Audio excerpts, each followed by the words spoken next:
पिछले वीडियो में पार्ट 1 में हम लोग शून्य के बारे में सीख लिया था कि शून्य एक परिमेय संख्या होती है।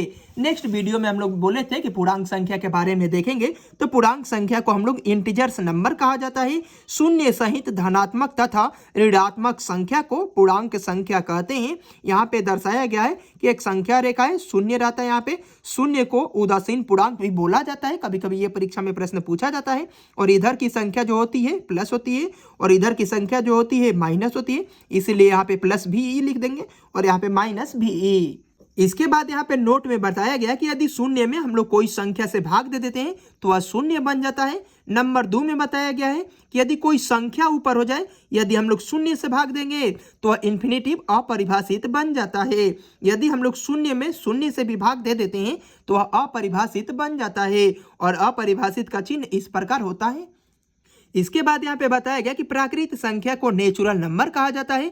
गिनती की संख्या को प्राकृत संख्या कहते हैं। इसे n से सूचित किया जाता है। जैसे में n बराबर 1 2 3 डट प्राकृत संख्या का कोई लिमिट नहीं होता है, इन्फिनेटिव अपरिभाषित तक होती है। लेकिन यहाँ पे 3 प्रश्न इससे बनता है। सबसे पहली संख्या पृथ्वी पर कौन सी आई थी? तो सबसे पहले 1 को खोजा गया था।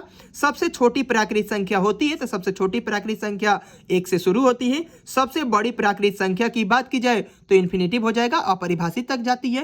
इसके बाद यहाँ पे बताया गया कि पूर्ण संख्या को होल नंबर बोला जाता है कि गिनती की संख्या में शून्य को शामिल कर दिया जाए तो उसे पूर्ण संख्या कहते हैं। इसे W से सूचित किया जाता है।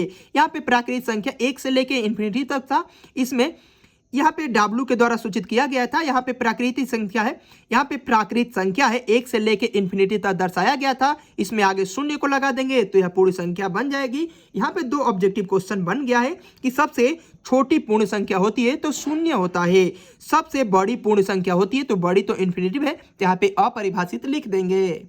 इसके बाद यहाँ पे बताया गया कि भिन्न किसे कहते हैं? फ्रैक्शन। तो इसका उत्तर में हम लोग लिखेंगे कि ए में पूर्णांक बी से भाग देने पर प्राप्त संख्या को भिन्न कहते हैं।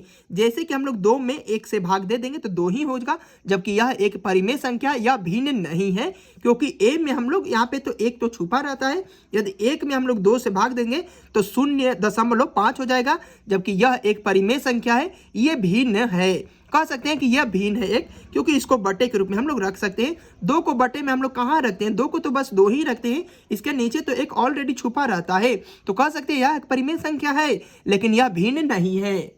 इसके बाद यहाँ पे बताया गया कि सम संख्या को हम लोग इवन नंबर बोला जाता है कि वह प्राकृत संख्या जिसे 2 से भाग देने पर पूरा भाग लग जाए, या कह सकते हैं कि वह प्राकृत संख्या जिसमें 2 से पूरा भाग लग जाए उसे सम संख्या कहते हैं या कहलाती है। जैसे 2 4 6 8 10। यहाँ पे नोट में दिया गया, ये प्रश्न एक बार परीक्षा में पूछा जा चुका है कि सम संख्या का जो सामान्य रूप होता है वह 2p होता है, जहाँ P बिलोंग्स n होता है। n प्राकृत संख्या है, यदि यहाँ पे n का मान कितना भी आप रख दीजिए तब भी वह सम संख्या ही आएगी, तब भी वह सम संख्या ही आएगा। इसीलिए सम संख्या का सामान्य रूप 2p होता है। यदि विषम संख्या हो जाए तो 2p + 1 हो जाएगा।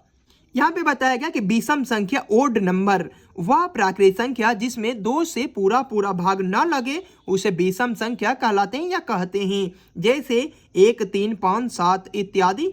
नोट में यहाँ पे बताया गया, ये भी प्रश्न एक बार परीक्षा में पूछा जा चुका है कि विषम संख्या का सामान्य रूप 2p + 1 होता है, जहां p बिलोंग्स n। n एक प्राकृत संख्या होना चाहिए। आप यहाँ n का मान कितना भी रखिए तो वह विषम संख्या ही आएगा। इसीलिए जो सम संख्या का रूप होता है वह 2p होता है, लेकिन विषम संख्या का रूप 2p + 1 होता है।